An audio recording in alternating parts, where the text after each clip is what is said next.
Can you hear all that? Hopefully it's not too far away to hear.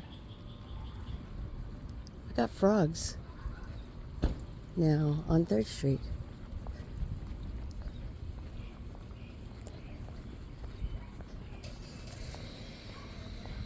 I'm seeing them all the way down to Erie, Chautauqua. Seeing them, I can't see them, I can hear them only. And now that they were all really noisy earlier, they're going to be really quiet now. Maybe if I stand really still down here, they'll start chirping for me again. They're like across from the community garden. That's where I heard a bunch of them.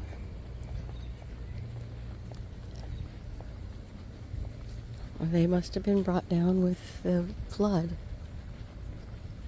As you can see the water line, how high it went. I think it was over the sidewalk in some places. At least it looked like it was from the video a neighbor took. Oh, now they're just going to be quiet.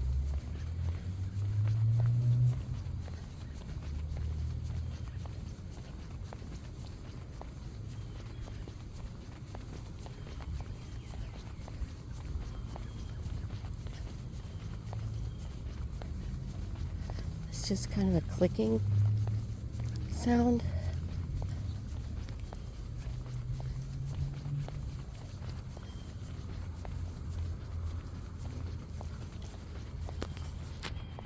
Which I can only figure is frogs. Isn't that cool? Somebody set up a, I don't have any idea what you call stuff, skateboard ramp. This is where I really heard them when I walked past earlier.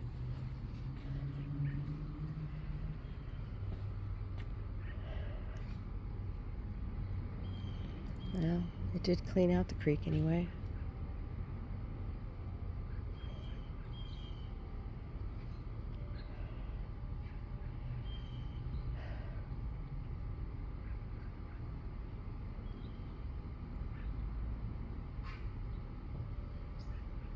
Now they're just going to be perfectly quiet, of course. Can you hear the church playing their chimes in the background? College Hill Methodist.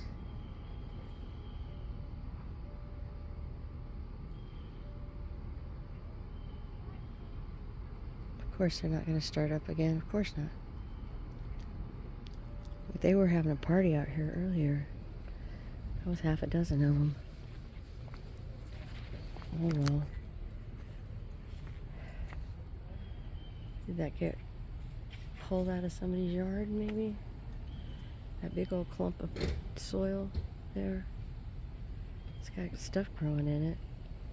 Looks like it might have been pulled out of up above. You can see across the way how high it went, almost to the sidewalk. And it's maybe higher. This side is not, it's higher up than that side. So it's not coming up quite that far over here. Still,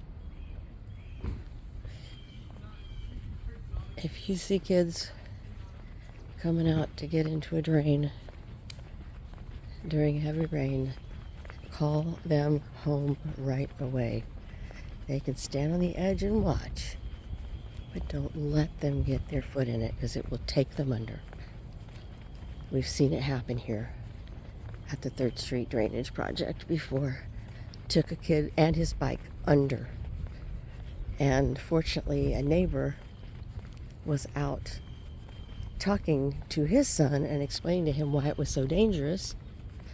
And he turns around, Micah was his name. He turns around and says, "Stay there!"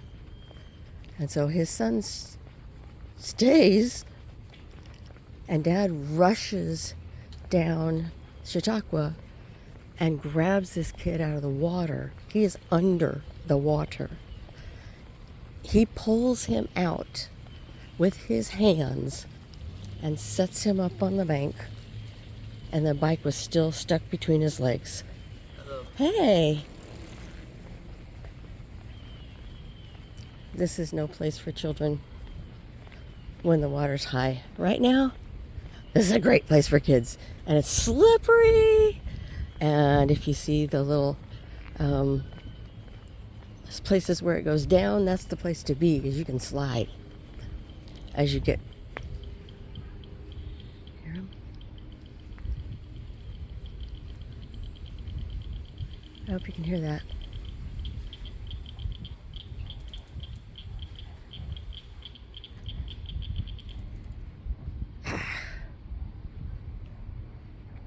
Now, could it be dragonflies don't make noise, do they? So it sounds like it's coming from under the bridge, the footbridge. So, I don't know. We do have butterflies.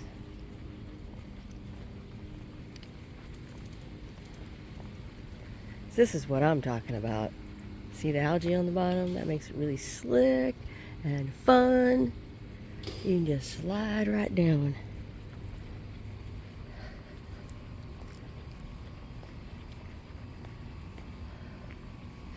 These are the two best cypress trees.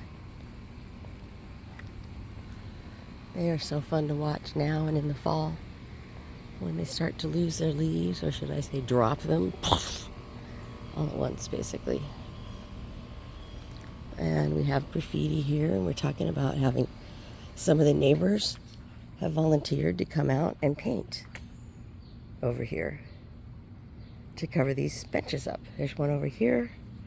This is the south side, and you can see the one on the north side, I'm assuming.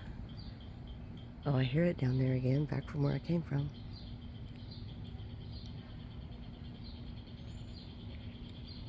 So I don't know if you can hear it.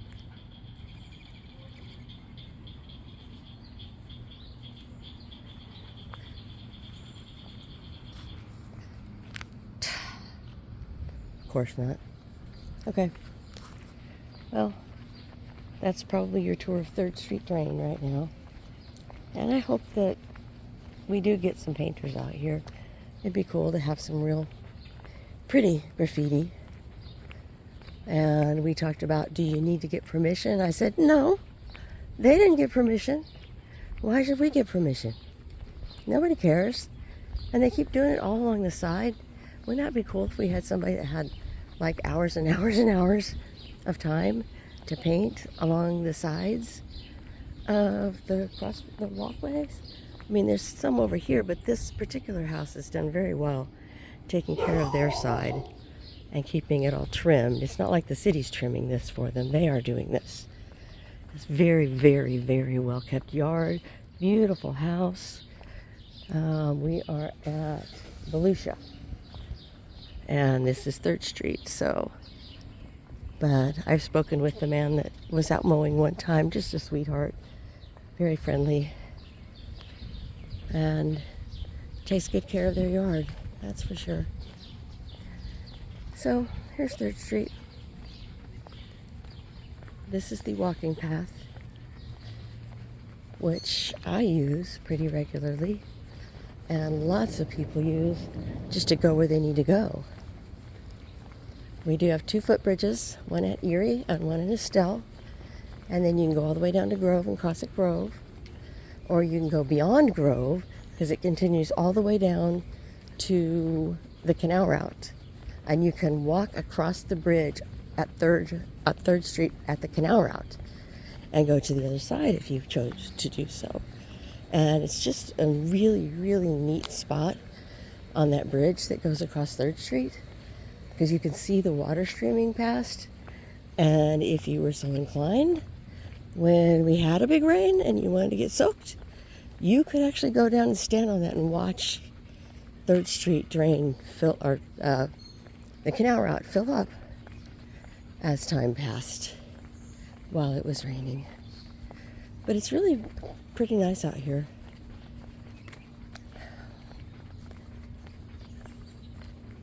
Anyway, we are now at the Erie Street Bridge. I'm hearing birds. But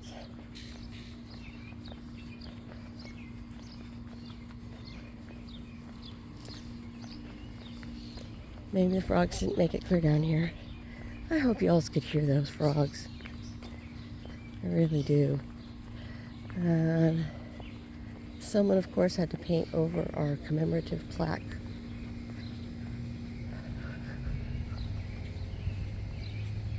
This gives you a date when the neighborhood association had this put in. We worked with the city of Wichita, and we had a special project with them, and it was a federal grant, I think, that was 80-20, so the city agreed to pay 20%, and we asked them for footbridges to get across 3rd Street, and they agreed. We had one man that worked with us who was their designer, their engineer, or whatever, and these bridges are really pretty. And they're all like rusted out kind of like now, but that's what they're supposed to do. They replaced the decking on this bridge with the composite something or other. I'm not sure what it is. The Lorraine Street Bridge have not been replaced, but I hope they will. That's just really, really old wood, and it's kind of chunky and easy to get splinters on if you don't have shoes on. So bear that in mind if you cross at Lorraine, because I will do that on my way back. This is kind of one of the coolest places that we're coming up on. See all the overgrowth? Yes, hi. Oh, grackles. I love grackles. They trimmed all this back because it was like walking into a cave. And it's starting to grow back over a little bit again. But people love Mike's backyard. The birds love Mike's backyard. And I am seeing these now in the neighborhood. I like them, but one of our neighbors says, pull them out, because they're kind of invasive. But I'm not going to do that. They're cool. They actually look like Spanish needles when they start coming up. So I usually pull them all out, but this time I decided to leave some in my yard. And this is what I got, was little white flowers, which I like. So see, they're really pretty. There's a real big one, along with all the other overgrowth, like the maple trees. But, oh, look at that great big thing. Uh-oh. I think that's knotweed, which will take over everything if we don't get rid of it. But I don't have any tools to chop that out right now. We are at Almost Green and 3rd Street on the south side. On the south side. You can see all the overgrowth of this vine too.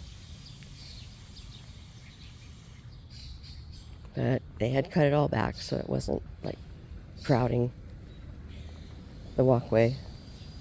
And here's the other bench. I think this is the end of the benches. But they're decorated. And some people have a lot of talent in the decorating business, in the graffiti business.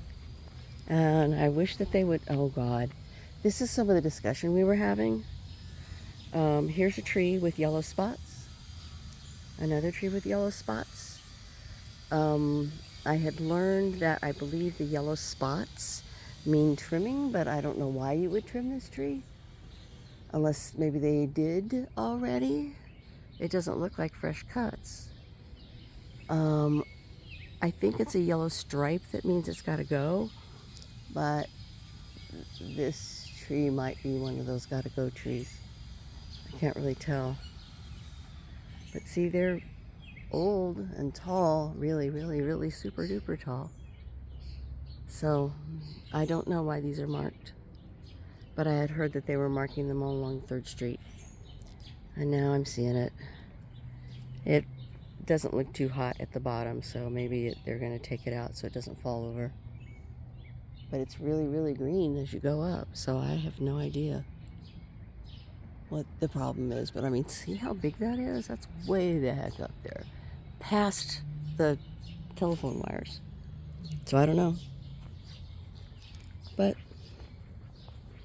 that's what the orange dots and lines mean, I was told. I don't have verification from the city on that. And if anybody can, come out next to green on the east side. And here's another one. There's another, what I'm pretty sure is pokeweed. That needs to be pulled out. When it's red like that, that lets you know that it's pokeweed, I think. And it's seeding already. Oh, God. But I live clear down at the other end, and I didn't bring anything with me. So if you live near green, please come down and at least cut that out. Pull it out if it's at all possible. It also can be harmful, so bring gloves. Don't touch it with your hands, because I hear that there's some poison in it. I'm not sure if it like breaks you out or what it does to you exactly. I was told at one point, but I don't remember because I just keep pulling them out. See, there's some up here too. And here we're at Estelle on the south side. So if anybody has some tools they can bring out and some gloves, that would be great if we could see about getting those things cut out. Anyway, that's basically the end of the 3rd Street tour. Thanks for watching, and come and help if you can, because we need it. Thank you.